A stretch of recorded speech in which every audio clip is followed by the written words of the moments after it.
Assalamualaikum warahmatullahi wabarakatuh. Perkenalkan saya Rosiana Fadila dengan NIM 222160015. Di sini saya akan menyampaikan materi tentang teknik sampling. Jenis-jenis teknik sampling ada dua, yaitu probability sampling dan non-probability sampling. Apa itu probability sampling? Adalah teknik pengambilan sampel di mana setiap anggota populasi memiliki peluang yang sama atau diketahui untuk terpilih menjadi sampel.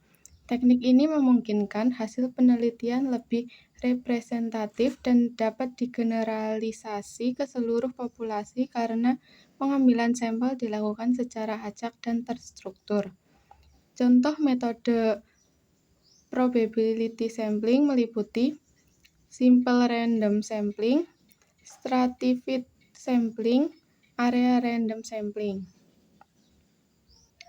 Random sampling adalah metode pengambilan sampel di mana setiap anggota populasi memiliki peluang yang sama dan independen untuk terpilih menjadi sampel. Pemilihan dilakukan secara acak, biasanya dengan bantuan alat seperti undian, tabel angka acak, atau perangkat lunak komputer. Contoh, jika ada 100 siswa dan kamu ingin mengambil 10 sebagai sampel, maka setiap siswa memiliki peluang 1/100 untuk dipilih. Dan pemilihan tidak dipengaruhi oleh siapa yang sudah terpilih sebelumnya. Stratified random adalah metode pengambilan sampel di mana populasi dibagi terlebih dahulu ke dalam kelompok-kelompok atau strata yang homogen berdasarkan karakteristik tertentu, misalnya usia, jenis kelamin, dan pekerjaan. Kemudian sampel diambil secara acak dari setiap strata tersebut.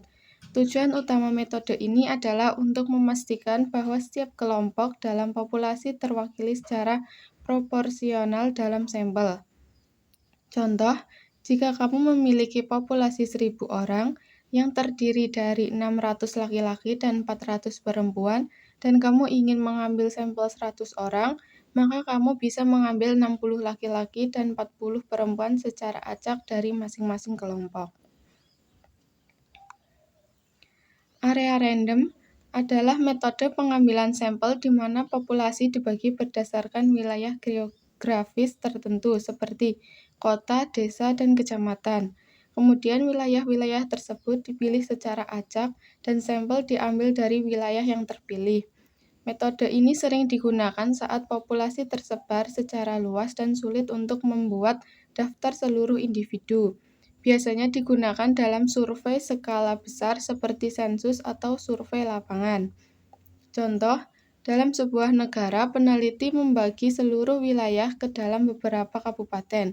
Beberapa kabupaten dipilih secara acak, lalu dari masing-masing kabupaten terpilih, peneliti mengambil sampel penduduk secara acak. Metode ini sering digabung dengan cluster sampling. Apa itu non-probability sampling? Adalah teknik pengambilan sampel di mana tidak semua anggota populasi memiliki peluang yang sama atau diketahui untuk dipilih menjadi sampel.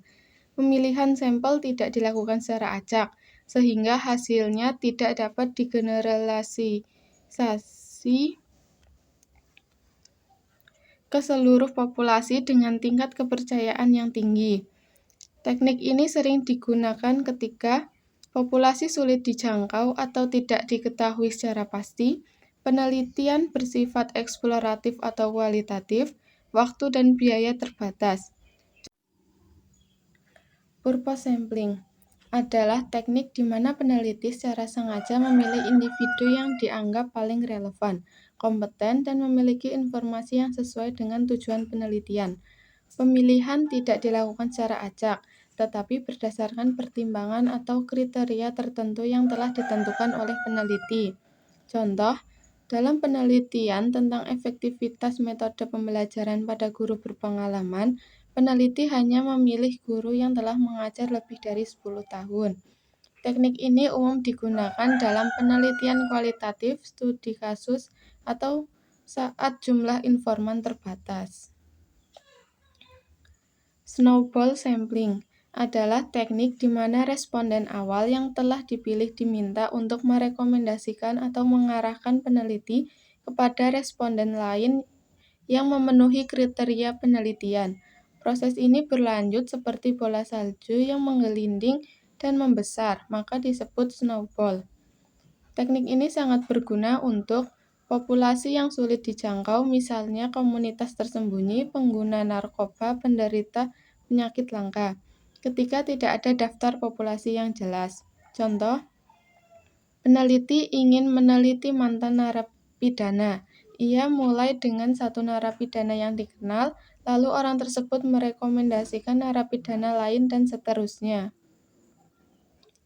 Accidental sampling adalah jenis teknik di mana peneliti memilih sampel berdasarkan siapa saja yang kebetulan ditemui dan bersedia menjadi responden, tanpa kriteria khusus selain ketersediaan dan kemudahan yang dijangkau. Teknik ini cepat dan mudah dilakukan, tapi representatif rendah, sehingga tidak cocok untuk generalisasi hasil. Contoh, peneliti berdiri di depan mal dan mewawancarai orang-orang yang lewat secara spontan dan bersedia menjawab pertanyaan. Biasanya digunakan dalam survei opini cepat atau penelitian pendahuluan.